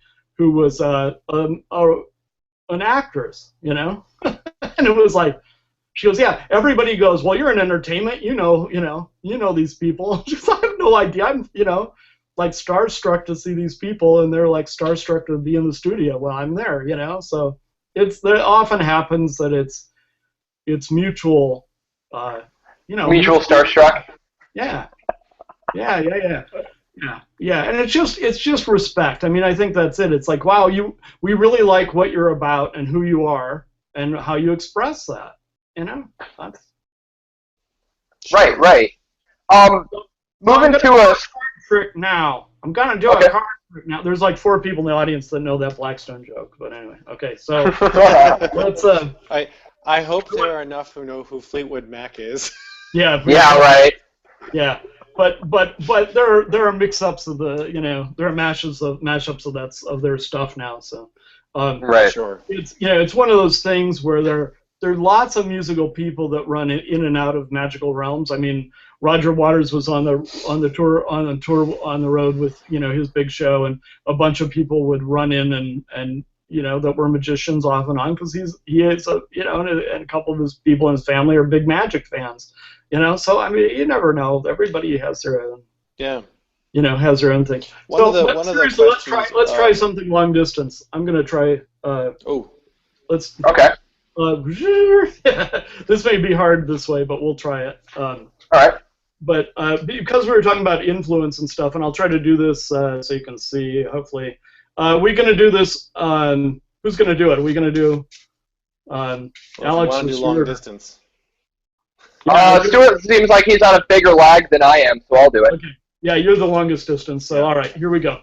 So hopefully I've influenced you now. We'll hope so. And one card just dropped out, so I'm going to have you pick this one. Okay, perfect. No, I won't. What I'll do is I'm going to take the deck. I'm going to just kind of show them to you one at a time, okay? So you can't see what they are, and all I want you to do is just and I'll there you go, so you can see. And wherever you want to, you just stop me somewhere, Stuart. Okay. Stop there. Right there on this one. Yep. You want to change your mind or right there? I like that one. You're sure? I like that one. You could have gone for the other one. The next one was right. 3 of diamonds. That would be good. Mm-hmm. Or the one right before 6 of clubs. Right. No, you want to stop right here. Yep. I want that one. That's hopefully. Remember what I flashed before you? Do you remember what it was? I don't. But Yeah. That's cool. So it's again, it's a combination of actual suggestion, you know, that makes it work. But people assume that it has to be like sleight of hand or something. I'm holding the cards a little unnaturally because I'm trying to get them up so you can see them on screen. But that's the thing, is like, if instead of doing sleight of hand or whatever, if you use a little bit of sleight of mind, it's much easier, you know. Cleaner.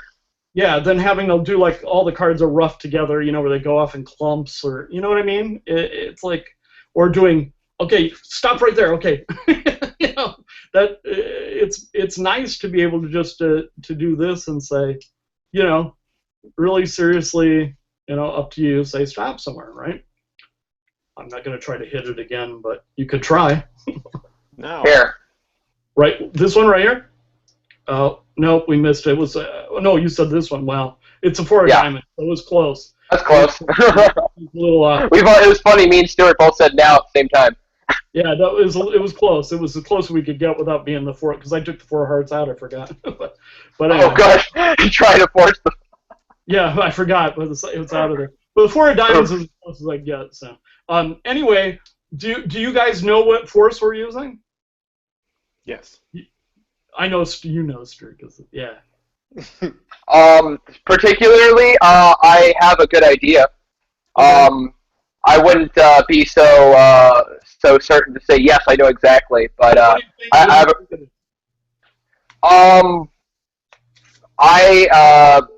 There's one I do where I start dealing down and tell them to tell me when to stop, and as I'm going through, I just slowly deal out and just time it so that there's a certain amount of time that somebody's going to wait and before they say about stop, and then you're kind of timing for that particular card.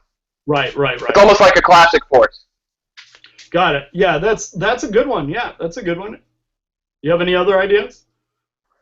I'm talking about that would be my only idea, non-gimmick. That's the way I would have done it. Because Stuart's laughing because he knows, because he's he's been a student longer. So here's the thing, and I show you this to make the point of it's not about the prop or the trick. It's about the psychology. Okay. Mm-hmm. And don't feel bad if you don't know, because I've done this for mentalists all over the world, and including some of the best mentalists in the world, and given them the deck to deal. Okay. So don't feel bad if you don't know, because they didn't know. It's a Svengali deck. Oh, is it? Yeah. Okay. Okay, so it's like every other card's the 4 of hearts, and I can't possibly miss it. Right? Right. But the reason it fools you is because I'm shuffling them all the time, saying, okay, we're going to try a little something, and I'm shuffling this way, and so the faces are towards you, and most people, well, they didn't know this. I've been doing this for decades, but a friend of mine unfortunately put it into the print of some Svengali deck instructions once without permission. But here, basically, if you do hold the Svengali deck by the sides and do a regular overhand shuffle, it looks like a normal deck. So as you're just talking to people, say, I'm going to try to influence you, we'll do something here, and then I do this, and I spread them, fan them, but keep them in motion. People assume it can't be a trick deck, because if it was a trick deck, you wouldn't let them see everything, and you wouldn't do this, right? And magicians know if it was a Svengali deck, you would never do that, even though I do, because doing it in motion. So your mind says, well, it's not any of the normal things. That's why psychology is important, because you don't have to work as hard if you understand the psychological principles I get people to deal with, to work with. And that's, again, that was an indirection, a kind of suggestion that the deck was normal without saying the deck is normal, because that's the one way you would be in trouble. For sure. Absolutely, and I'll admit I was somewhat under the impression that the deck was normal, or the other thought I had was rough and smooth. Yeah. That was the other thing I was thinking of, but yeah, I wouldn't have guessed Svengali, considering how often you were fanning it, and I mean I couldn't see very well because it's the computer, but yeah, no, absolutely, I love that. Well, the way magicians and mentalists know it's not a rough, smooth deck is in real life when people are there, they deal the cards themselves and stuff. Right. So, yeah. Exactly. In the questions, somebody asked what about books, and I wanted to actually mention that in looking at some of your work, I've noticed you citing S.H. Sharp a few times, and I'm always impressed that he doesn't get mentioned very often. And I for many years didn't know anything about him, and I was actually in Denny and Lee's magic shop in Baltimore. And that'll do it. To Denny, and I was talking about a book that I was reading, and Denny went, "Well, have you read these?" And I pulled them out, and I went, "No, what is this?" And those books are so powerful and so good that it's like I'm assuming we're all trying to keep them for ourselves. But if you Well, could talk a bit on those and their influence on you. yeah, S.H. Sharp. I guess when I found the S.H. Sharp books, I just really felt like I had a brother from another time, Yes, in another I did the area. same thing. That I thought, wow, and really, I came upon Sharp, if I remember correctly, mostly McBride and I think it was when Jeff was back on the, God, this is a long time ago, on the Rockettes tour, and Wow. we were sitting in a hotel room, and we were talking about things, and Jeff said, "Have you read Neo Magic?" And I went, "No," and he said, "Oh, how could you not have read Neo Magic?" So that was it, and back then it's like good luck trying to find a copy of that. It was hellish trying to find, but he also S.H. Sharp also wrote a series called The Ritual of Magic in the Linking Ring, which is a really curious, interesting I didn't know thing about that. for those of you into esoteric, unusual thought. So Oh yeah. S.H. Sharp was really a keeper of the flame, and one of the people that did. He's the only other person I know of to mention the idea of indirection. I thought I had come up with it, and then I found it in an esoteric thing, and then the next thing I knew, I saw it mentioned in a S.H. Sharp book. So, but it's very few of us that have coined that term, and Psychological secrets, I think. yeah, and so S.H. Sharp was one of these people who understood suggestion and symbolism and the importance of all that, as well as mechanics, And so the combination put him in a unique situation to teach people about doing deeper magic and doing more powerful magic more easily, and principles that nobody knew about, and that's kind of ends up, what I ended up doing as well. So. Yeah, if you can find S.H. Sharp stuff, grab it. I know Todd Carr put out a couple compilations of of Sharp's books, and Caitlin Breen had done the art for it, and they're beautiful, beautiful volumes if you can get your hands on it. But and Doug Henning was a huge fan of S.H. Sharp's Words on Wonder, which was this wonderful little monograph. So yeah. Yeah, even the Wonder Wizard's Wonder thing goes back, even though we didn't know it, but it's subconsciously to S.H. Sharp, probably. Yeah. Great. Thank you. All right. I had one come in, and because we're talking about some of the older stuff. Randy Rogers. Now this is going to be a bit of a hard question to read. We talked about this a little bit earlier. I'll try to do my best. To interpret it best I can. He says, do you feel there's still a difference going into the modern age in the credibility of mind-reading powers between younger entertainers and older entertainers? So I think what he is asking is, do you believe that in the modern age that having age on you and being an older person gives you more credibility than, say, I'm 26, or rather I'll be 26 at the end of the month. Maybe I have less credibility as a mind reader because I'm young. There's no way I can be that strong of a wizard. Well, I remember this argument when I was a kid, and I was doing mentalism and I was 14, and people go, "You can't do that," I really think there's some validity to that. I think to the sense of, from a level of an archetype, people that are older or have beards or have, they all look like maybe they have more wisdom. So it's an easier sell, But I don't think that that's necessarily true. And I have a pretty strong reason for saying that. Uri Geller was really big and was taken incredibly seriously here in the United States, and he was very young.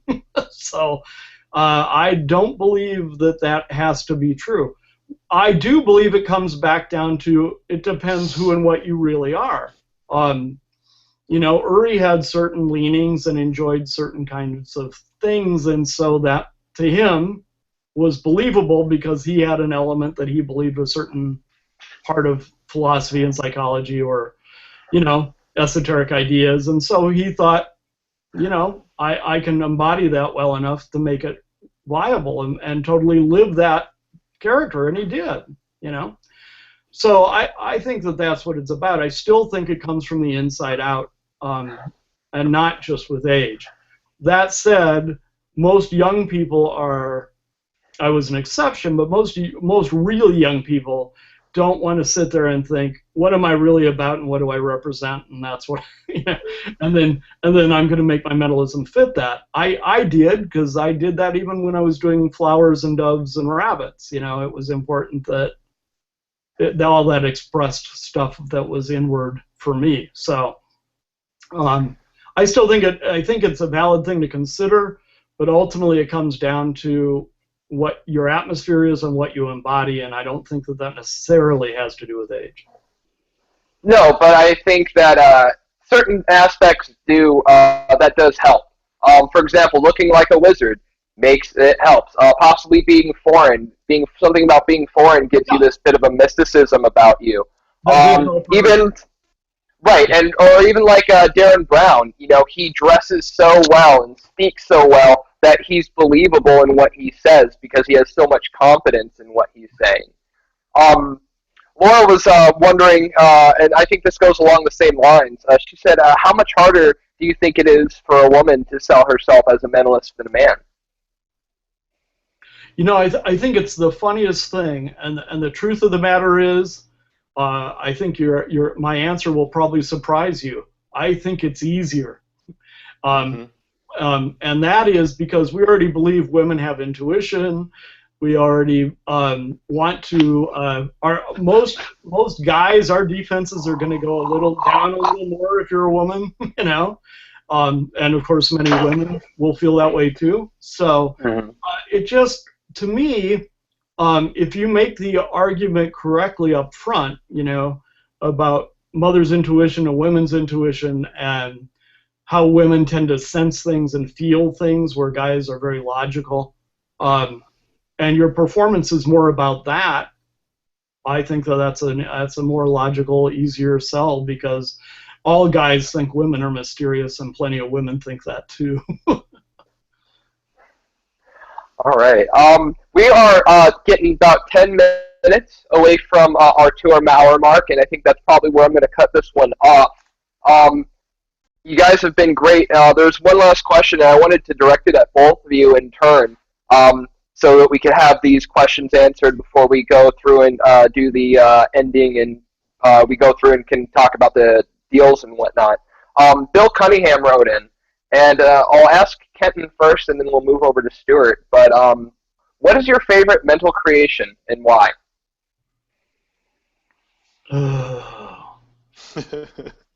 That's I'm gonna paraphrase some singers, including Stevie, and just say, I don't know, what's your favorite child? For me, it really depends on, it's different things for different situations and different times, and different reasons. Time Machine is certainly a favorite of mine. But then so is Dunninger's Delight, and a lot of my card tricks that everybody forgets that I do. I can't really say. I mean, all my styles of readings weave into everything, so that's important. Wonder Words and the mind reading lessons are all like, they've changed magic and mentalism. So I think that Well, maybe not your creation. Maybe then answer the question from the perspective of what's your favorite mental creation in general. Again, too hard? I just don't think we can do that. It's like, name your one favorite song, and that that's the only song. I mean, not going to happen. You know, I just think it's similar to, we always go, what's the best version of a center tear? What's the best pass? Book I pass. don't know. Who are you? What are you? How do you move? And what do you like? You know, you know, what's the best book test? That depends on who you are and what your setting is, you know, and what you want to do. So I just don't think you can do that. I think it's an interesting thing to explore for yourself, and then Mm-hmm. I think it's more interesting to ask yourself why that would be. Mm-hmm. Well, I think that's a good enough answer for me. What do you think, Stuart? What about you? I'm on the same page as Kenton. The only thing I was going to say is what it got me thinking about is, I guess, my favorite mental things personally are the ones that I learned very young as a child. I had an Adams set, and in that Adams set, my favorite tricks were the color vision box and this little disc with different animals on it, where you went around and you could tell the person the animal they were thinking of. I love that. I would love to find that thing again, because you can't find it today. But you just had a little circle, and you just spelled, they said stop, and then you're thinking of a pig or a dog or whatever it was. And I realized very quickly that it had this effect that was different from the ball going through the cup. And that was a profound moment for me at, I don't know, 8 or 9 years old. And so it's still a place in my heart. I would say, I mean, given some thought about it, generally as a huge overall thing, I would say I'd have to probably say metal bending, but the way that I do it, because it's been the close of my act since the 70s. I mean, there was a time where bending was Uri, and after Uri was Randy a little bit, Steve Shaw, and myself, you know, and there wasn't a whole lot of other people doing metal bending. Yeah. And because it was very real the way that we did it, and the way I still do it, and those of you who have seen me do bending in Vegas know what I mean. I don't talk about it to magicians and mentalists much, because the few things I have talked about have turned into other people's DVDs and things, and I think people have really turned metal bending into another variation of a coin trick, and they've pretty much ruined it. But I still get by doing that 10 to 15 minutes every night at the close of a mentalism show doing bending, and that's probably the biggest thing for me. All right. All right. Well, those were both great answers, guys. Excuse me, my tongue. Those are both great answers, guys. I know those were really hard questions, but you answered them beautifully. 2 hours is a long time to talk, so thank you both. I know Stuart's sitting at around 5 a.m. waiting for the sun to come up. And, well, I mean, I don't feel too bad for Kenton, because he's in the same place I am, which is absolutely beautiful at the moment. So, that being... right. So that being said, just to go back and touch on some of the things we had going, Kenton, do you want to go over the deals on your website one more time in full? Basically, right now, just through the end of the year, and this is the only time we're going to do this again, and then no more of it. We have huge deals where we're paying 50% or more of some really huge packages. So there's again, some of this is posted, but if you go to my website and type 2014 into the search button, search box of wonderwizards.com, and hit enter, you'll find a whole bunch of the deals. But a couple I'll mention is the mind reading lessons that are usually $350. We're paying for most of it, so you can get them all for $125, which is a huge steal. But this is it; it won't happen after the end of this year. If you're really serious and you want to study my things, this is also the year to get it, because you can get all of my downloads, which is something like 400 downloads. All of them, it's worth $7,000, you can get for about $800. It's like $799. And again, if you're going to do it, this is the time. It won't happen again. This is the last time we're going to pay for, thousands and thousands of dollars so you guys can get caught up. So yeah, $799 as opposed to $7,000 is a huge deal. If you can do it, do it before the end of this year. This is the time. Do it now so you can get in. And there are a few other little, smaller deals too. So check the website. Check, the Believe in Magic place for the links, and also just go to wonderwizards.com and hit 2014 into the search box, and you'll find links to those. All of the links are posted on the group wall. I've put 2 advertisements up in the last 24 hours. Actually, in the last 10 hours, I've put 2 advertisements up that have full links. I'm going to go ahead and drop those 4 links and a full copy of that post into the thread below where you guys are asking questions. So they'll be there. They'll be on the group wall. And remember, these are only till the 31st, and then that's it. All done. Yeah. One final thing. Laura just messaged in. She said to close, would you guys be able to tell us what mentalism is not? I feel like we might be here for another hour. Well, I think the question, what Laura's thinking is that she wants me to talk about how mentalism is not magic tricks. But magic can be mentalism can be magic tricks, and I know my dear friend Bob Cassidy would go off about this right now. But the reason I say that is, if you really understand mentalism on a real level, you can make an awful lot of things seem like real mentalism. What mentalism isn't is, I've certainly done influence and suggestion and a form of hypnosis with sponge balls. I would not do sponge balls and say it's mentalism. That's just, there are some things that are very magic-y, and for me what makes something mentalism is if it looks realistic, if it looks like maybe there's some real something going on, whether it's influence or mystical power or whatever, if it looks realistic, or psychology, most dangerous of all, I would suppose that, that's what makes mentalism. And if something looks like it's a trick, that's what most people think of as magic. What do you think, Stuart? You want to add anything to that? No. No? Perfect answer. I love it. And he spells no K-N-O-W, so there you go. There you go. I'd rather not dwell on a negative. Yeah, that's right. I agree. It's what it is to you. Absolutely. All right. Well, again, gentlemen, thank you so much for joining us. This has been just an awful, huge blast, man, and I've really enjoyed myself. I know the members have. We've had tons of response, and there are a few questions I didn't get to, so for the people who I didn't ask your questions, I'm really sorry.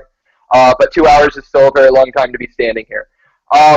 That being said, I want to go ahead and thank Laura for going ahead and organizing these and putting these things on. If it wasn't for her, a lot of these things wouldn't happen. Of course, I want to thank Stuart for helping me host Kenton and adding to the conversation in ways that I just could not right now. So thank you so much, Stuart. And finally, Kenton, thank you so much for spending some time with us. This has been real fun. Thank you very much. We'll see you guys in the Inner Sanctum. Absolutely. And if you want to hold on 1 second while I stop the broadcast, we can get the heck out of here and do a closing interview. Besides that, everyone else, thank you very much for watching this Q&A. We have another one coming up, but I don't think it's until the end of the year. We might have some more scheduling up towards the end of the month. But I believe our next scheduled one is in January with a tentative date to be determined. But it's I believe we have Daniel Madison. That's right. Yes, we have Daniel Madison. Sorry, I had to look at my notes. So that's also going to be a good one. Look out for that. And besides that, you guys have a great day, and we'll see you later. I'm going to go to my wedding. Bye, guys.